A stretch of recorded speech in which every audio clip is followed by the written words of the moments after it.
¿Alguna vez has sentido que una simple decisión puede cambiar toda tu vida? Yo lo viví en carne propia. Lo que estoy a punto de contarles no es fácil de explicar, y honestamente, hay días en que ni yo mismo lo creo, pero necesito sacarlo. Necesito que alguien más lo sepa, porque desde aquella noche en las carreteras del Pacífico Noroeste, ya no soy la misma persona. Y quizás, después de escuchar mi historia, ustedes tampoco lo sean. Antes de empezar, si eres nuevo en el canal, te pido que no te vayas. Esta historia puede salvar tu vida algún día. Y si te gusta, no olvides suscribirte.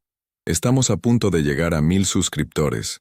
Y tu apoyo es lo que me permite seguir compartiendo estas experiencias que cambian vidas. Ahora sí, comencemos. Era finales de octubre. El otoño había transformado los bosques de Washington en un espectáculo de colores cobrizos y dorados. Yo acababa de terminar un proyecto fotográfico en Seattle y decidí tomarme unos días para conducir por la costa antes de regresar a California. Siempre había querido hacer ese viaje. La Ruta 101 bordeando el Pacífico, los bosques nacionales, los pueblitos costeros con sus faros antiguos. Para un fotógrafo como yo, era un sueño. Salí temprano de Seattle con la idea de llegar a Astoria, Oregón, antes del anochecer. Mi plan era simple: seguir la costa, tomar fotos, respirar aire puro y despejarme después de meses de trabajo intenso. Mi Honda Civic del 2015 no era el vehículo más aventurero, pero siempre había sido confiable. Tenía el tanque lleno, una hielera con agua y comida, mi equipo fotográfico, un sleeping bag por si acaso, y el entusiasmo a tope. El día comenzó perfecto. El cielo estaba despejado, cosa rara en esa región conocida por su clima lluvioso. Conduje tranquilamente, deteniéndome ocasionalmente para capturar paisajes. Un acantilado imponente, gaviotas volando sobre el mar, troncos gigantescos varados en playas solitarias. Almorcé en un pequeño restaurante de mariscos en Aberdeen, donde una mesera mayor me recomendó visitar unos miradores poco conocidos. Si tienes tiempo, ve al faro de North Head. No es tan famoso como otros, pero la vista del atardecer desde ahí te cambia algo por dentro, me dijo mientras me servía más café.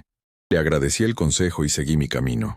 Para ese momento, nubes oscuras comenzaban a acumularse en el horizonte. La radio local advertía sobre una tormenta que se acercaba desde el Pacífico. Nada extraordinario para la región, pero suficiente para que los locales recomendaran no andar por caminos secundarios después del atardecer. Debí escuchar esas advertencias. Eran aproximadamente las 4:30 de la tarde cuando tomé la decisión que lo cambiaría todo. Según mi GPS, había un atajo que me permitiría llegar al faro de North Head justo a tiempo para el atardecer y luego retomar la ruta principal hacia Astoria. La aplicación mostraba un camino forestal que atravesaba parte del Parque Estatal Cape Disappointment y se reconectaba con la 101 más adelante. Me pareció una buena idea. Ahorraría tiempo y vería más paisaje. El sol comenzaba a descender cuando dejé la carretera principal y me interné por un camino de grava que se adentraba entre árboles monumentales. Al principio, todo parecía normal. Un camino estrecho, pero transitable, flanqueado por coníferas tan altas que apenas dejaban pasar la luz.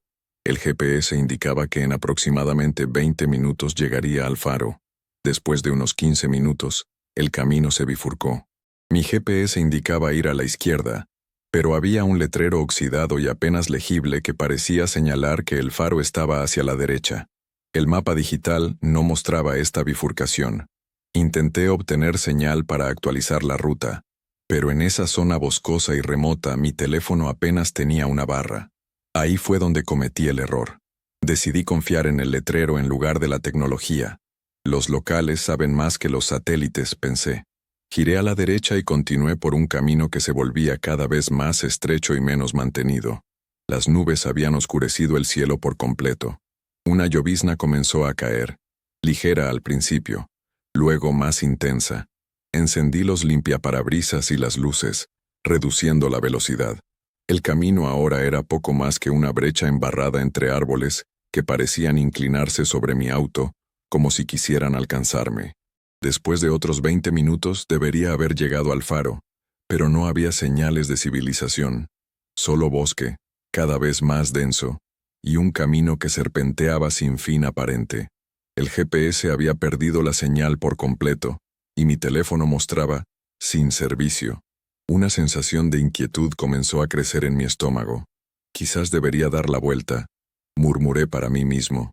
Pero el camino se había vuelto tan estrecho que maniobrar sería complicado, y algo me decía que debía estar cerca del faro, o al menos de alguna salida hacia la carretera principal. Decidí seguir adelante un poco más. La lluvia arreciaba, golpeando el techo del auto con una furia que parecía personal. Los truenos retumbaban en la distancia. Para ese momento, la luz natural era casi inexistente, y mis faros apenas iluminaban unos metros por delante, creando sombras extrañas entre los árboles que parecían moverse y cambiar de forma. Y entonces lo vi, o al menos creí verlo. Entre la cortina de lluvia, aproximadamente a unos 50 metros delante de mí, una figura pareció cruzar el camino. Era alta y oscura, moviéndose con una agilidad que no parecía humana. En ese instante, pensé que podría ser un ciervo o un alce, pero algo en su forma, la manera en que se movía sobre dos extremidades, me heló la sangre. Frené en seco. El auto derrapó ligeramente sobre el lodo antes de detenerse. Me quedé paralizado, con las manos aferradas al volante mirando fijamente hacia adelante. Los limpiaparabrisas iban y venían, despejando la lluvia solo para que más agua la reemplazara inmediatamente. ¿Qué demonios fue eso?, susurré. Mi corazón latía con fuerza. Traté de convencerme de que era un animal, un excursionista, o simplemente mi imaginación jugándome una mala pasada. Pero en el fondo, sabía que lo que había visto no encajaba en ninguna de esas categorías. Respiré profundo y retomé la marcha, más lentamente ahora, con todos mis sentidos en alerta máxima. La radio solo emitía estática, así que la apagué. El silencio dentro del auto solo era interrumpido por el golpeteo de la lluvia y el zumbido del motor. Después de lo que pareció una eternidad, el camino desembocó en un claro. No era el faro que buscaba, sino lo que parecía ser un área de acampada abandonada. Había unas cuantas mesas de picnic desgastadas por el clima, y lo que quedaba de una cabaña de guardabosques, con ventanas rotas y un techo parcialmente colapsado. Un letrero torcido y apenas legible indicaba: Área Recreativa Bahía Oculta, cerrado indefinidamente. El nombre no me sonaba de nada, y definitivamente no aparecía en ninguno de mis mapas. La sensación de inquietud se transformó en una alarma que resonaba en todo mi cuerpo, pero la lluvia era ahora tan intensa que continuar o regresar parecía igualmente peligroso. Decidí esperar a que amainara un poco antes de intentar dar la vuelta. Apagué el motor, pero dejé las luces encendidas, iluminando débilmente el claro. Saqué mi teléfono nuevamente, esperando contra toda lógica que hubiera señal, pero seguía sin servicio. Miré la hora. 6:47 p.m. El atardecer que quería fotografiar ya había ocurrido. Oculto tras las nubes de tormenta, me recliné en el asiento, escuchando la lluvia martillar el auto. A pesar del frío que comenzaba a filtrarse, sentí gotas de sudor recorrer mi espalda. Algo no estaba bien en ese lugar. No podía explicarlo, pero lo sentía en lo más profundo de mis huesos. Fue entonces cuando noté algo extraño en la cabaña abandonada. A pesar de su estado ruinoso, había luz dentro. No era una luz eléctrica, sino el brillo tenue y oscilante de lo que parecía ser fuego o velas. Me incliné hacia adelante, entrecerrando los ojos para ver mejor a través de la lluvia. Sí, definitivamente había luz moviéndose dentro de la estructura. Y sombras. Sombras que se movían. Quizás son excursionistas, pensé, tratando de calmarme. Gente atrapada por la tormenta, igual que yo. Una parte de mí quería encender el auto e irme de inmediato, dar la vuelta como fuera y regresar por donde había venido. Pero otra parte, la parte que siempre me metía en problemas, según mi madre, se preguntaba si esas personas podrían indicarme el camino de regreso a la carretera. Además, la idea de pasar la noche solo en el auto, en medio de un bosque desconocido, con aquella cosa que había visto cruzar el camino allá afuera, no era precisamente reconfortante. Tomé una decisión. Iría hasta la cabaña, me presentaría educadamente, preguntaría por direcciones y regresaría al auto. Simple y rápido. Agarré mi linterna de la guantera, me puse mi chaqueta impermeable y me preparé mentalmente para enfrentar la lluvia. Antes de salir, revisé que las llaves estuvieran en mi bolsillo y que mi teléfono estuviera bien protegido dentro de mi chaqueta. Abrí la puerta y el rugido de la tormenta me golpeó con toda su fuerza. La lluvia era tan intensa que me empapó casi instantáneamente, a pesar del impermeable. El suelo era un lodazal que succionaba mis botas con cada paso. Avancé hacia la cabaña, iluminando mi camino con la linterna. La luz en su interior seguía visible, moviéndose de manera errática. A medida que me acercaba pude distinguir mejor la estructura. Debió haber sido una cabaña robusta en su momento, construida con gruesos troncos, pero ahora estaba en un estado avanzado de deterioro. La puerta principal colgaba de una sola bisagra, balanceándose ligeramente con el viento. Me detuve a unos metros de la entrada, sintiendo un escalofrío que nada tenía que ver con la lluvia fría. Algo me decía que no debía entrar, que no debía siquiera llamar, pero ya era tarde para regresar al auto sin ser visto. La luz de mi linterna seguramente había alertado a cualquiera que estuviera dentro. «¿Hola?», llamé, tratando de que mi voz sonara firme sobre el ruido de la lluvia. «¿Hay alguien? Me he perdido y necesito ayuda para volver a la carretera». No hubo respuesta, pero la luz en el interior pareció intensificarse. Ahora podía ver claramente que provenía de velas, docenas de ellas, colocadas en círculo en lo que debía ser la sala principal. «¿Hola?», insistí dando un paso más cerca. Fue entonces cuando la vi, una figura en la ventana.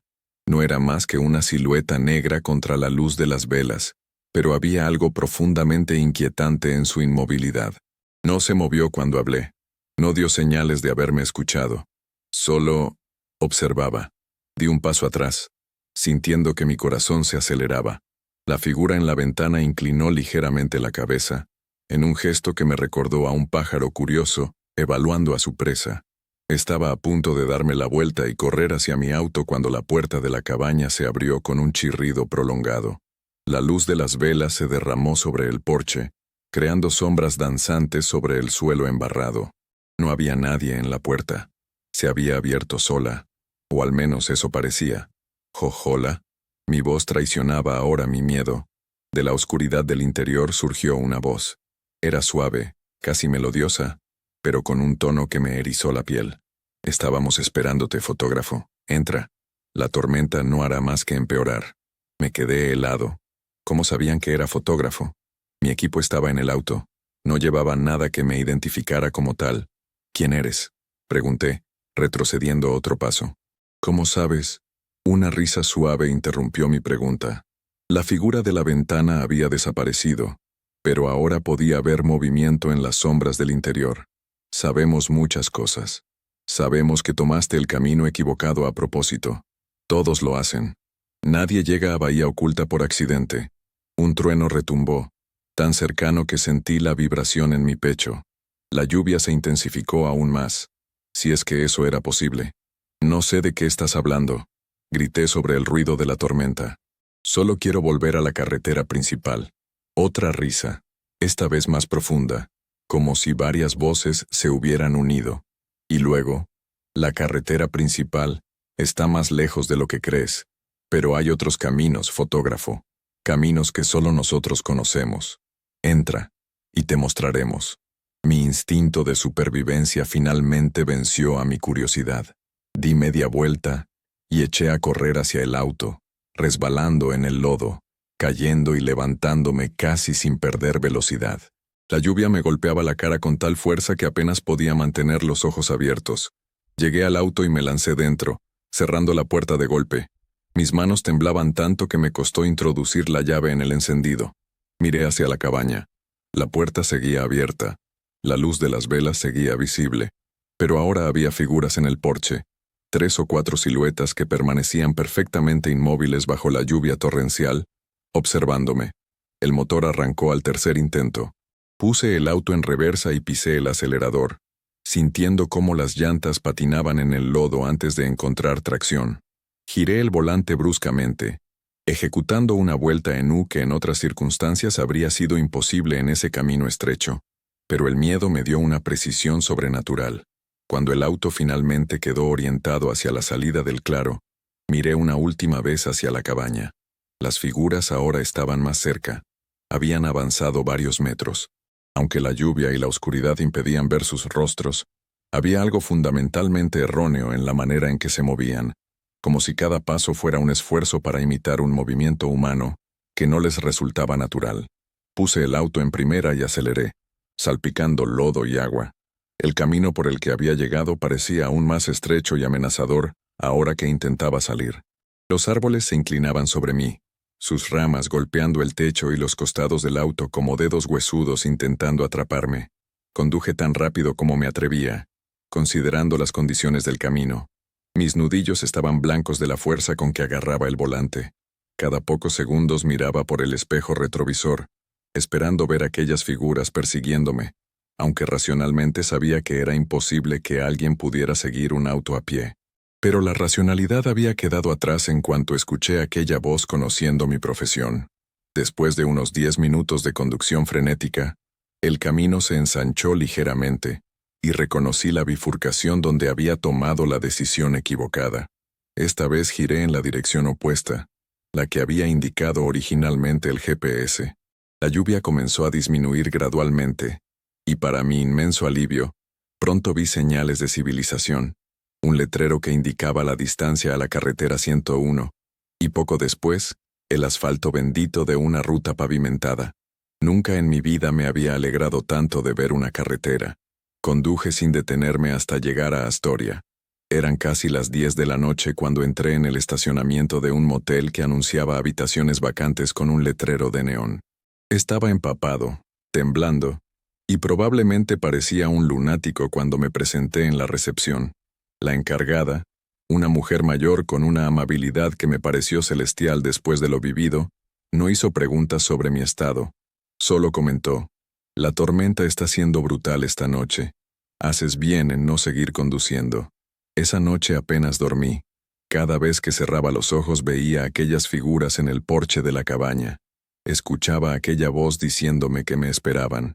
Revisé y revisé mis mapas buscando el área recreativa Bahía Oculta. No aparecía en ninguno.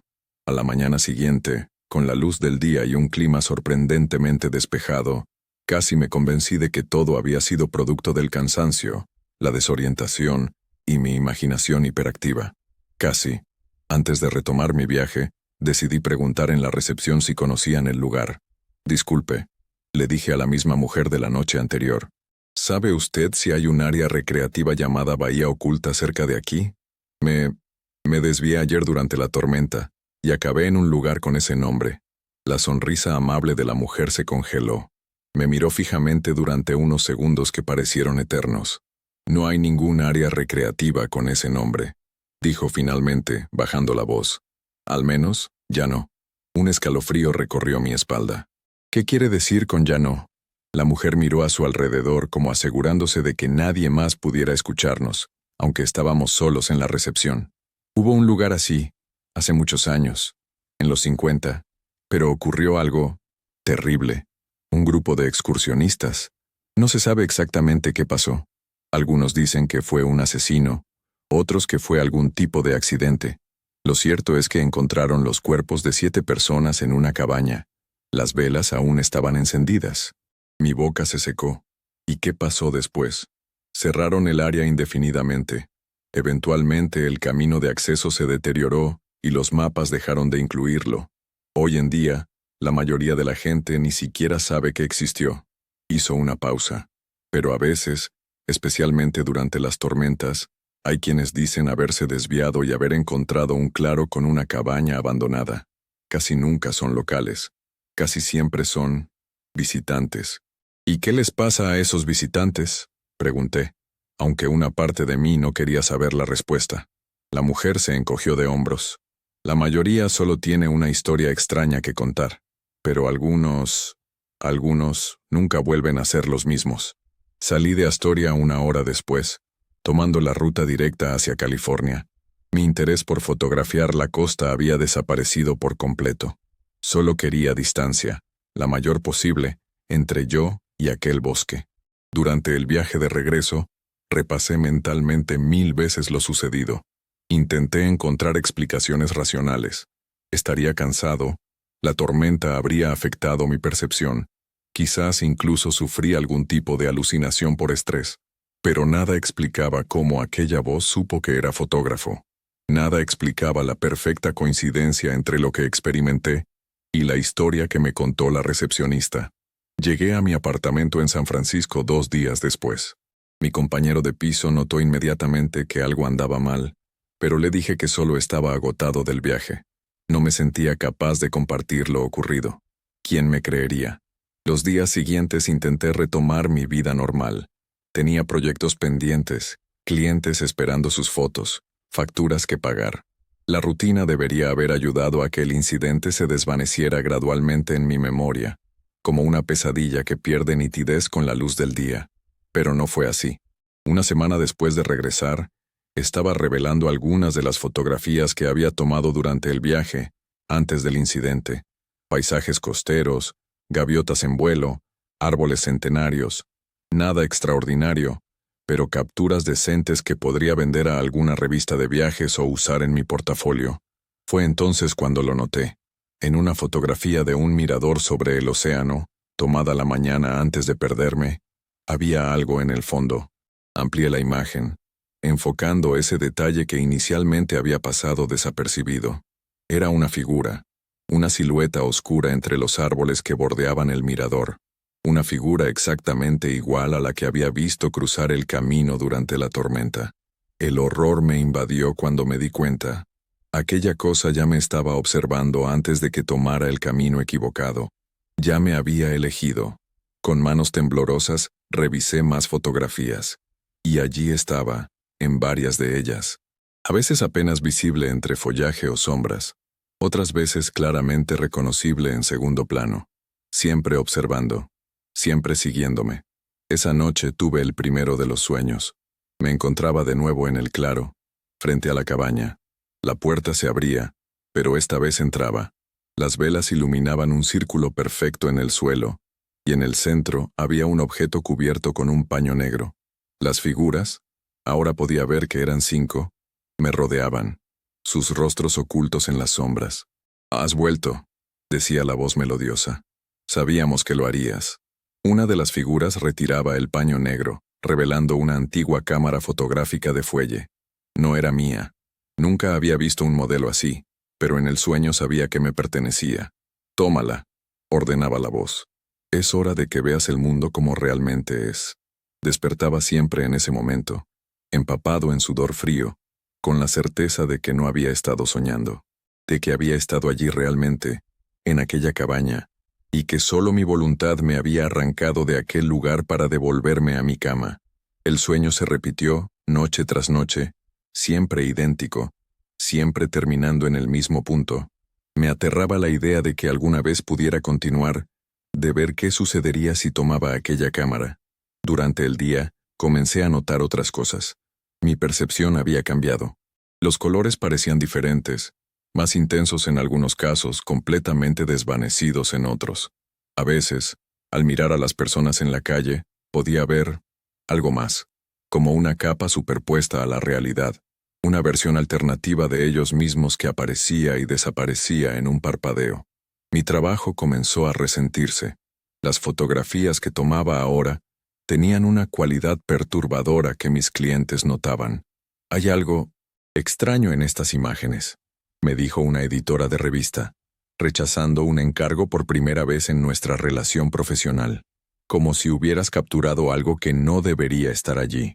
3 semanas después del incidente, mientras revelaba unas fotos de un evento corporativo, descubrí algo que me heló la sangre. En el fondo de cada imagen, entre los ejecutivos sonrientes y las mesas elegantemente decoradas, estaba una de las figuras de la cabaña, y en cada fotografía sucesiva, estaba más cerca de la cámara, más cerca de mí. Esa noche, el sueño cambió. Esta vez, cuando la figura me ofrecía la cámara antigua, la tomaba entre mis manos. Pesaba más de lo que parecía, como si estuviera hecha de algo más denso que metal y madera.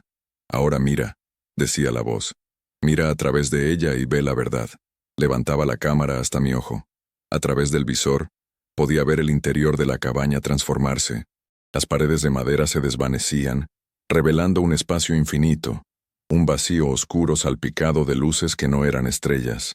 Las figuras a mi alrededor también cambiaban, sus formas humanas derritiéndose para revelar algo que mi mente no podía, o no quería, comprender plenamente. Esto es lo que hay detrás, explicaba la voz, ahora viniendo de todas partes y de ninguna, detrás del velo que llamas realidad. Algunos pueden verlo naturalmente, otros necesitan ayuda. Bajaba la cámara, pero la visión permanecía, el vacío, las luces, las verdaderas formas de aquellos seres. ¿Por qué yo? Preguntaba en el sueño. Porque tienes el ojo fotógrafo, ves lo que otros no ven, capturas momentos que otros dejan escapar. Solo necesitabas un ajuste, un pequeño ajuste para ver más allá. Me despertaba gritando, con la sensación de aquella cámara antigua aún en mis manos. Mi compañero de piso entró corriendo a mi habitación, preocupado. Le dije que solo había sido una pesadilla, pero no era cierto. Incluso despierto, seguía viendo aquello que la cámara me había mostrado, como una imagen superpuesta a la realidad, como si mis ojos ahora funcionaran como aquella cámara antigua. Comencé a investigar obsesivamente sobre Bahía Oculta. Pasé días en bibliotecas, buscando en archivos de periódicos antiguos, hablando con historiadores locales por teléfono, rastreando cualquier mención al incidente que me había descrito la recepcionista. Lo que descubrí me dejó aún más perturbado. Efectivamente, en 1956, se encontraron 7 cuerpos en una cabaña del área recreativa, conocida entonces como Hidden Bay, Bahía Oculta en su traducción al español. Según los informes oficiales, se trató de un suicidio colectivo. 7 fotógrafos, todos miembros de un club de fotografía experimental de Portland.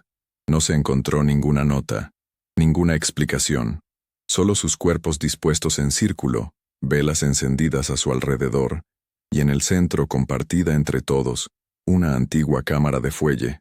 La investigación se cerró rápidamente, demasiado rápidamente, según algunos periodistas de la época. El área fue clausurada, y eventualmente, borrada de los mapas y de la memoria colectiva. Un detalle me llamó particularmente la atención. Según un reportaje de un pequeño periódico local, los 7 fotógrafos habían estado trabajando en un proyecto experimental que llamaban Capturando lo Invisible. Su objetivo, según declaraciones de familiares, era desarrollar técnicas fotográficas que pudieran revelar aspectos de la realidad normalmente ocultos al ojo humano. Mientras más investigaba, más conexiones encontraba. Otros incidentes similares, aunque a menor escala. Fotógrafos solitarios desaparecidos en bosques, para ser encontrados días o semanas después, desorientados, hablando de haber visto más allá. Algunos se recuperaban, otros terminaban en instituciones psiquiátricas, algunos se suicidaban poco después, y en varios casos, se mencionaba una antigua cámara de fuelle que nunca fue encontrada. Un mes después del incidente, ya no podía distinguir claramente entre lo que otros llamaban realidad y lo que yo veía. El velo se había vuelto tan fino que ambos mundos se mezclaban constantemente. Veía a las personas y simultáneamente veía lo otro, lo que había detrás o dentro o junto a ellas. Dejé de trabajar. ¿Cómo podría entregar fotografías que mostraran lo que yo veía ahora? Nadie las entendería. Nadie querría verlas. Mi compañero de piso eventualmente se mudó. Dijo que no podía seguir viviendo con alguien que se pasaba horas mirando fijamente a las paredes, susurrando sobre los que observan y el otro lado. No lo culpo. Yo tampoco querría vivir conmigo mismo. 40 días después de tomar aquel camino equivocado, encontré la cámara en mi apartamento. Estaba sobre mi mesa de trabajo, como si siempre hubiera estado allí. La misma cámara antigua de fuelle que había visto en mis sueños. La misma que, según mis investigaciones, había estado presente en la muerte de aquellos 7 fotógrafos en 1956. No recuerdo haberla traído. No recuerdo cómo llegó allí, pero supe inmediatamente lo que significaba. Ya no necesitaba volver a la cabaña. La cabaña, o lo que la cabaña representaba, había venido a mí. Esa noche tuve el último sueño. Estaba de nuevo en el claro. Pero esta vez la cabaña estaba en perfecto estado, como debió haber sido en sus mejores días. Las figuras ya no ocultaban sus verdaderas formas, mostrándose tal como las había visto a través de la cámara, seres que no tenían nada de humano, cuya geometría desafiaba la comprensión, cuyos movimientos ocurrían en dimensiones que mis ojos solo podían interpretar parcialmente. «Ya eres uno de nosotros», dijo la voz, que ahora entendía no era una voz, sino una impresión directa en mi mente. «Has visto, has comprendido, solo falta un paso más». Una de las figuras, la que siempre había aparecido en mis fotografías, se acercó, sosteniendo algo que al principio no reconocí. Cuando estuvo más cerca, vi que era un paño negro, idéntico al que había cubierto la cámara en mis sueños anteriores. «Solo hay dos caminos ahora», explicó la impresión mental. «Cubrir tus ojos para siempre, renunciar a lo que has visto, olvidar, o convertirte en un guardián del umbral, mostrar a otros lo que tú has visto». Entendí entonces lo que me estaba ofreciendo.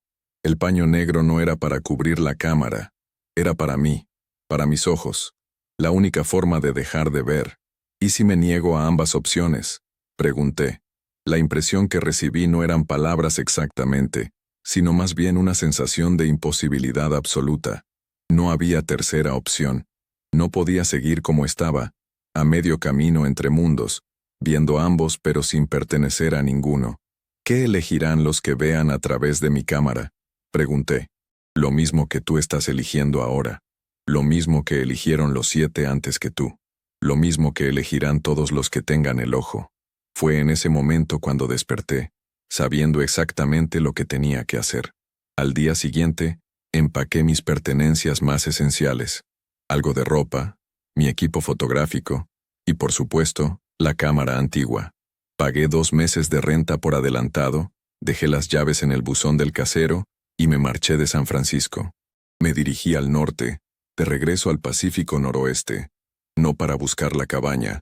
Ya no necesitaba encontrarla físicamente, sino para buscar lugares donde el velo fuera más delgado, lugares donde otros como yo pudieran estar buscando respuestas o escapando de ellas.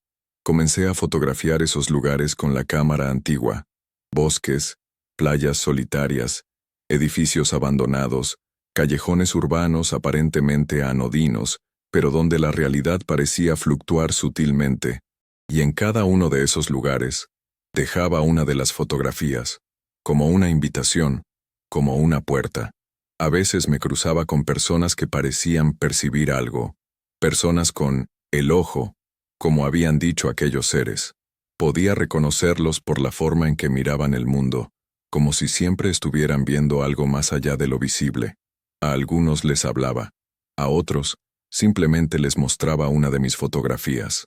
«Sé lo que estás pensando, que estoy loco, que todo fue una alucinación provocada por estrés, o quizás por algo más siniestro como un tumor cerebral o esquizofrenia, que la cabaña, las figuras, la cámara antigua, todo existe solo en mi mente trastornada. Tal vez tengas razón. De hecho, una parte de mí desea desesperadamente que la tengas. Pero entonces, ¿cómo explicas que pueda ver lo que hay detrás de tu mirada mientras lees esto? ¿Cómo explicas que sepa exactamente que está observándote en este preciso momento, desde un punto justo fuera de tu campo de visión periférica?